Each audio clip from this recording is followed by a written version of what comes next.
Hello అండి. అందరికీ నమస్తే. Welcome to Subbu's kitchen. ఈరోజు వంకాయ పెరుగు పులుసు ఎలా చేసుకోవాలో చూపించబోతున్నాను.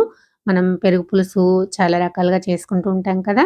అలా కాకుండా ఇలా వంకాయలతోటి ఒకసారి ట్రై చేయండి. చాలా అంటే చాలా బావుంటుంది.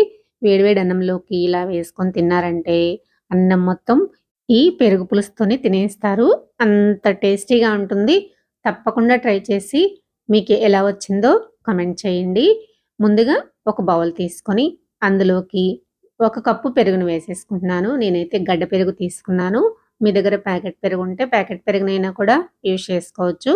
గడ్డ పెరుగు కాబట్టి గడ్డలేమీ లేకుండా ఇలా మ్యాష్ చేసుకున్న తర్వాత ఇప్పుడు ఇందులోకి ఒక కప్పు మజ్జిగను వేసుకుంటున్నాను. మీ దగ్గర మజ్జిగ కనుక లేకపోతే ఒక కప్పు పెరుగుకి ఒక కప్పు వాటర్ వేసుకొని చేసుకోండి. ఇలా మజ్జిగ కలిపేసుకున్న తర్వాత ఒకసారి బాగా కలిపేసేసి మూత పెట్టేసి ఈ పెరుగునైతే పక్కన పెట్టేసుకుందాము.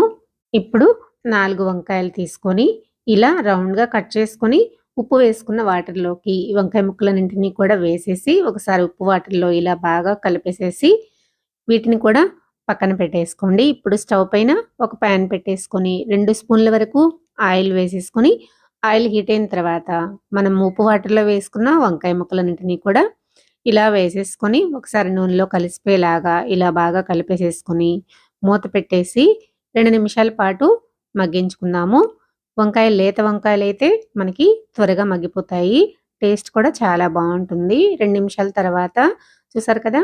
వంకాయలు ఇలా సగం మగ్గిన తర్వాత ఇందులోకి 2, 3 పచ్చిమిర్చిని ఇలా చీలికలుగా కట్ చేసుకొని వేసుకోండి. 2 రెబ్బల కరివేపాకు, అలానే కొంచెం ఉల్లిపాయలు వేసేసుకున్న తర్వాత తగినంత సాల్టు, అలానే హాఫ్ టీ స్పూన్ పసుపు వేసేసుకొని ఒకసారి బాగా కలిసిపోయేలాగా కలిపేసుకొని మూత పెట్టేసి మరో 2 నిమిషాలు మగ్గించుకున్నామంటే సరిపోతుంది. మీకు వంకాయ ఇష్టం లేకపోతే గనక ఉల్లిపాయలు, క్యారెట్ తురుమునైనా కూడా ఇలా ఫ్రై చేసుకొని పెరుగులోకి కలిపేసుకున్న చాలా బావుంటుంది.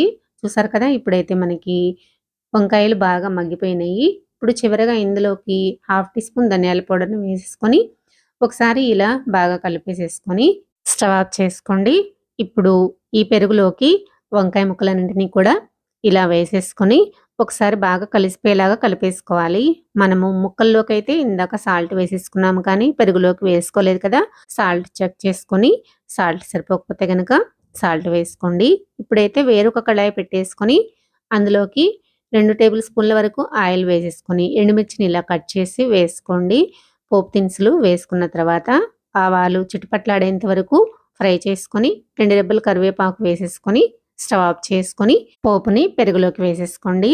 ఇప్పుడు సన్నగా కట్ చేసుకున్న కొత్తిమీరని కూడా వేసేసుకొని ఒకసారి ఇలా బాగా కలిపేసేసి మళ్ళా ఉప్పు, కారం ఒకసారి చెక్ చేసుకోండి. మీకు పచ్చిమిర్చి వేసుకున్న కారం కనుక సరిపోకపోతే కొంచెం కారాన్ని కూడా వేసుకొని కలుపుకోండి. నాకైతే సాల్ట్ సరిపోలేదండి.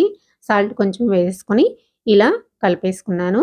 ఇప్పుడైతే పెరుగు పులుసు రెడీ అయిపోయిందండి. ఇలా వేడి వేడి అన్నంలోకి పెరుగు పులుసు వేసుకొని తిన్నామంటే టేస్ట్ అయితే మామూలుగా ఉండదు.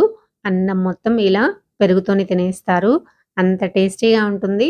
ఎప్పుడూ చేసుకునే పెరుగు పులుసు కాకుండా ఇలా వంకాయలతోటి ట్రై చేసి మీకెలా వచ్చిందో తప్పకుండా కామెంట్ చేయండి. నా వీడియో నచ్చితే లైక్ చేయండి, సబ్స్క్రైబ్ చేయండి, షేర్ చేయండి. మరో మంచి వీడియోతో మళ్ళీ కలుద్దాం. Thanks for watching.